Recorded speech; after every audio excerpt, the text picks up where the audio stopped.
तो बंजरिया के हमन के हिस्सा हम बंजरिया के हिस्सा और 7 दिन से स्कूल में बानी सो।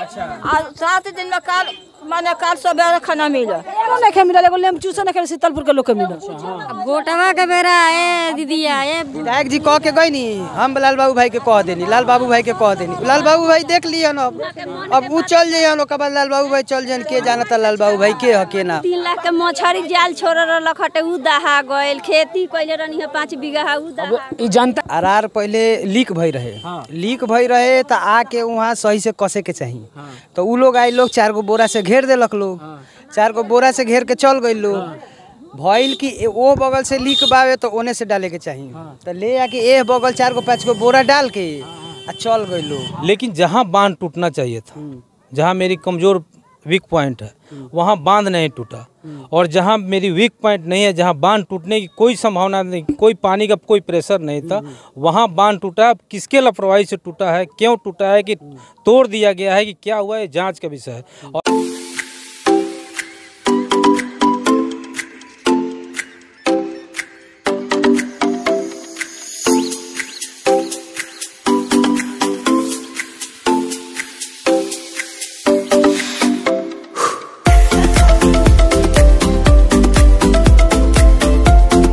BCom, BSc, MA, MCom करें विश्व की सबसे बड़ी यूनिवर्सिटी इग्नू से। सॉल्व असाइनमेंट्स और गाइड बुक्स प्राप्त करें। संपर्क करें Mahakal computers, DAV PG college के पास, पंच मंदिरा मोड़ से दाहिने, सिवान। नमस्कार, हमें रोहित रवा देखते हैं मैच बॉक्स। अभी मैच बॉक्स की टीम गोपालगंज में मौजूद भी आ रवा जैसे कि 2 दिन पहले एक भयावह मंजर देख लो ओके और वह वायरल वीडियो के माध्यम से देख सकता नहीं। हम वो जी वास्तविक स्थिति जाने खातिर मौजूद बानी। ई बंजरिया और शीतलपुर के रिंग बांध हटे एक जगह का छरका कहल जाला और तमाम सभी देख सकता नहीं कि पूरा चारों तरफ से पानी फैल चुकल बाटे। पूरा गांव में भी पानी फैल चुकल बाटे। बहुत सारा किसान के फसल भी बर्बाद भइल बाटे। अगर युद्ध स्तर पर काम ना होई तो शायद स्थिति दोसर होई। कैसे कि जौन प्रकार से बूढ़ी गंडक नदी के जन जल स्तर बढ़ल हटे वाल्मीकि बराज से जन नेपाल से जन पानी छोड़ल गई ओकरा बाद से जन बूढ़ी गंडक के जन जल स्तर काफ़ी ज़्यादा बढ़ल हटे। ओकरा बाद से लगातार देखल जाता कि बांध टूटल हटे और बांध टूटला के बाद एक भयावह मंजर रवा के देखे के मिलल है। जी स्थानीय विधायक बाटे हम वहाँ से जाने का प्रयास करतनी आखिर में केकर लापरवाही बाटे और ई लापरवाही की जिम्मा के ली और तमाम सभी विधायक के स्टेटमेंट सुनतनी सन और देखे के प्रयास करतनी सन कि आखिर में कब तक एक स्थिति पर काबू पावल। विधायक जी में बहुत सारा चीज़ देखे के मिलता है। अधिकारी लोग का लापरवाही देखे के मिलता है और जब बांध के रिसाव होते रहे वो समय देखल गया कि अधिकारी भी आई लो लेकिन देखलस लो लेकिन खाना पूर्ति करके चल गई लो।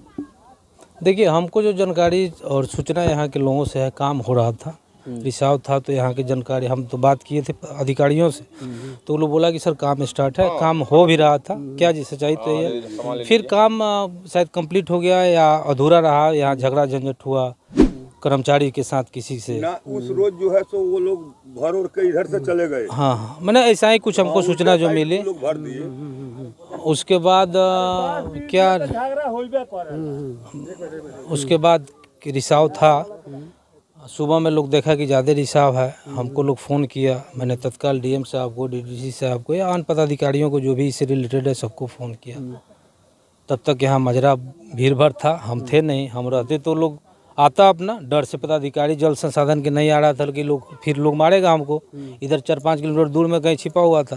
फिर अपने लड़का लोगों को राजू जी वगैरह या जितेंद्र जी या लाल बाबू जो भी यहाँ लोग था सभी को मैंने बोला कि गाड़ी लेके जाओ तुम लोग पदाधिकारी को लेके आओ तो ये लोग गया जाके पदाधिकारी को लेके आया उसके बाद शायद काम स्टार्ट हुआ।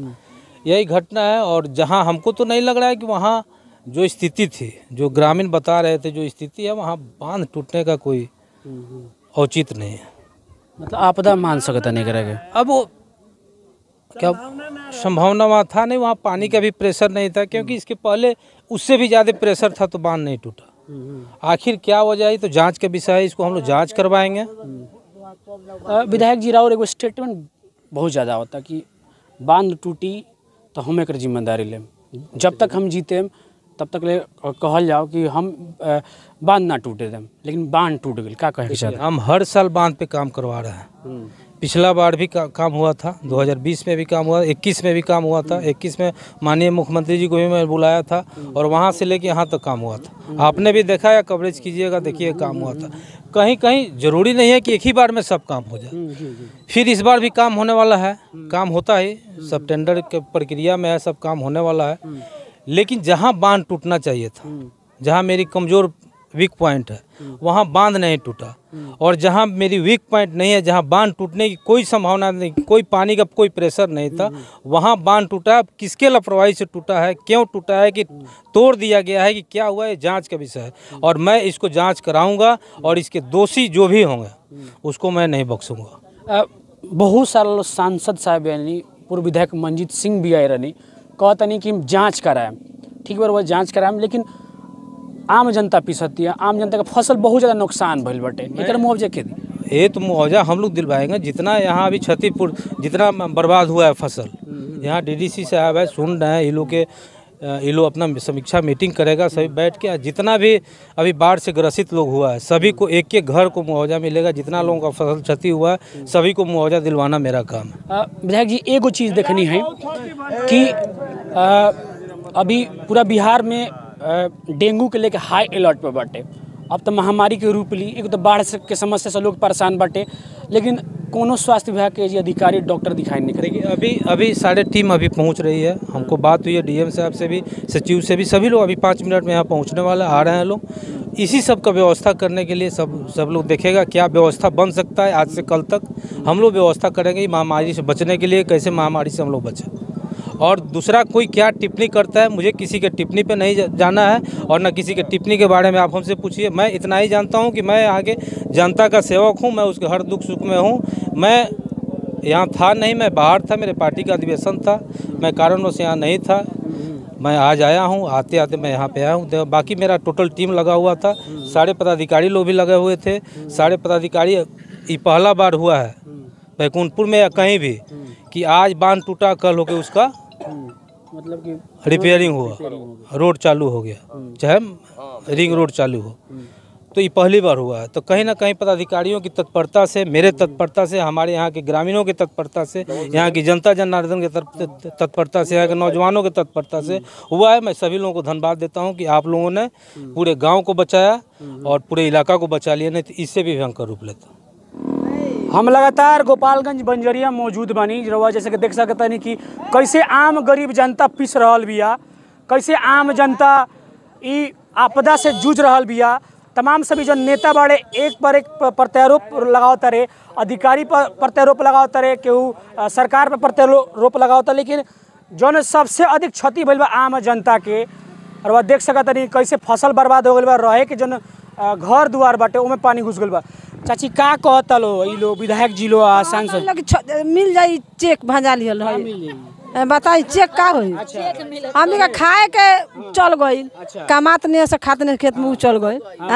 अब बताइए अब हमनी के बाल बच्चा कहते जी। अच्छा, तो कहत नहीं विधायक जी देम हम मुआवजा दे, दोसर को कहता चेक ना मिली, चेक ना मिली, के रोकी का जाने के रोकी लो। अच्छा, कहता लो कहाँ रहता नहीं लो बोलो अभी जा पानी सो। अच्छा, जब पानी आई रहे तो स्थिति का रहे, पानी स्थिति आई रहे तो तनी तनी पानी बहत रहे, तो सीओ डीओ बीओ सब आइल लो, देख के चल गई लो। ओकरा बाद लागल अरार गिरे, गांव के हमनी के लोग लड़का आइल बांधे खतरा, तो वही रहनी चाची हमार लड़का आई रहे लो, हम देखत रहनी सब माने फारका लड़का रहे लो। अच्छा, अधिकारी लोग आई रहे तो ओकरा स्थिति का रहे है ना भाई, है ना। अच्छा भाई तू बताओ स्थिति मतलब वास्तविक जानकारी का बाटे कि सबके जानकारी ई बा।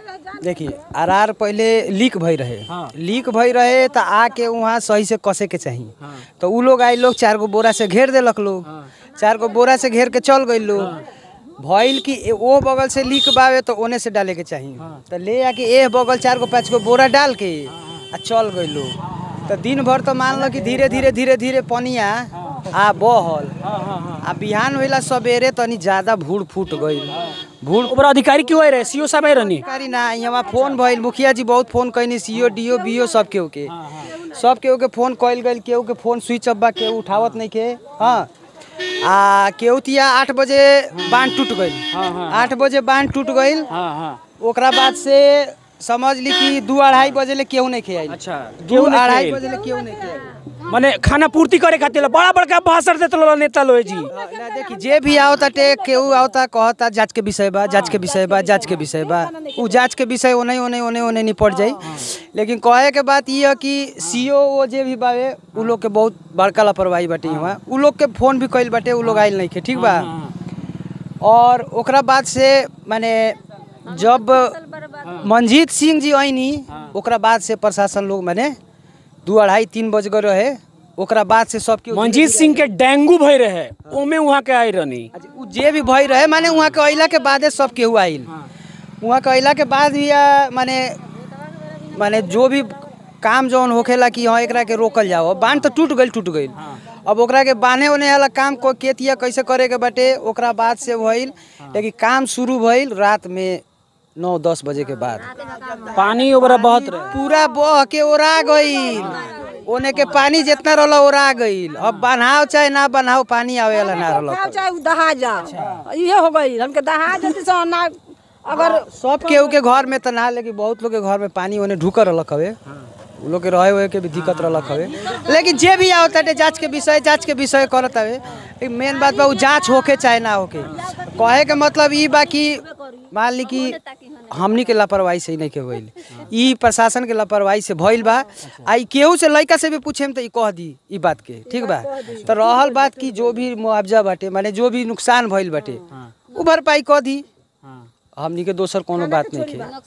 खाए का भी का मिलता टे, खाए पर लाली पड़ल बा कुछ नहीं के मिले।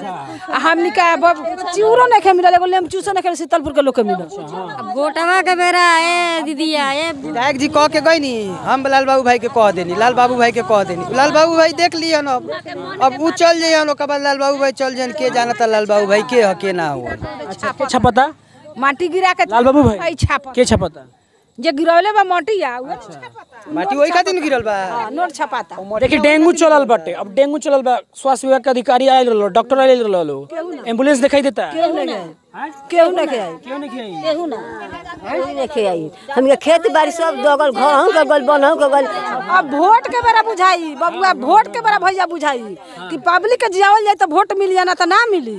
जब हमके मरिए जब तो वोट गोला साड़ी पर वोट देवे खातिर चल जानी। साड़ी ले हम कहां मिलबा साड़ी, हम साड़ी के वोट ना दिले सर। हमनी ना देवे नि सर, 1 रुपया दे के हमनी वोट ना देवे नि सर। हमनी वोट केहू से हमका अब के आई खाए खातिर पूछे खातिर के खाना पूर्ति तो सब केहू करत तटे, एक दूसरे का सब केहू थोपत तटे। गरीब जनता पिसतिया, गरीब जनता मरतिया, के पूछे खातिर आई? केहू नहीं आई, केहू नहीं के। नया बात थोड़े बा। अच्छा ई नया बात थोड़े बटे। उ आइयन ओकरा के दोष दियन, उ आइयन ओकरा के दोष दियन। कहियन जांच के विषय बा। अब जाई लोग अपने में सलटाई लोग बैठ के मार मीट चावल खाई लोग। हे ना सले का होए ना सले के केना से पानी हमनी के उगरिन बा। हां सब अथा सब पानी गसल बा। 10 करोड़ कमाई हो गइल। तार इतना हिस्सा धर, तार इतना हिस्सा धर भाई। हमारे 3 लाख के मछरी जाल छोड़ रलख हटे उ दहा गइल। खेती कइले रहनी है 5 बीघा उ दहा। ई जनता के दर्द सुनी। नेता लोग तो बड़ बड़ भाषण देला चल जाला, अधिकारी लोग बड़ बड़ भाषण देला चल जाला, लेकिन जांच के विषय बाटे। सुने में आता कि 6 घंटा बाद 10 घंटा बाद अधिकारी आवता लोग। माननीय नीतीश कुमार जी और माननीय तेजस्वी यादव जी बड़ बड़ लोग बात करता नहीं लो, लेकिन आम जनता मरत ये के देखे खातिर आई। बड़का बड़का अधिवेशन करता नहीं लो, बिहार के आपदा के अवसर बनावता नहीं लो, के पूछे खातिर आई। रवा दिल्ली पटना घूमी, प्रधानमंत्री का सपना देखी, लेकिन आम जनता पिसतिया मरत के देखे खातिर आई। खइला बिनु पूरा बांध टूट गइल बा, सब पावली आइल बा, पानी समा गइल बा। ये सबसे बड़का दोषी सीओ ना जांच करी उहे दोषी निकलबे करे। गिरता है, ढोता है, बांध टूटता है, ओजी कोई नहीं खे ताकता। नीतीश कुमार जी प्रधानमंत्री बने, याद रखें।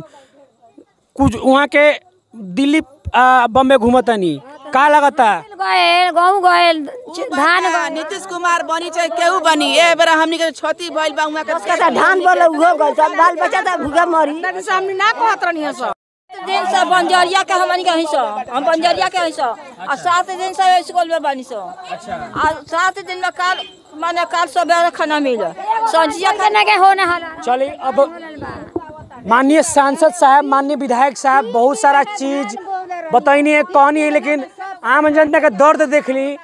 अब एक बार का होई का जांच बैठी आए वाला वक्त में पता चली। और बहरहाल देखते रही मैच बॉक्स।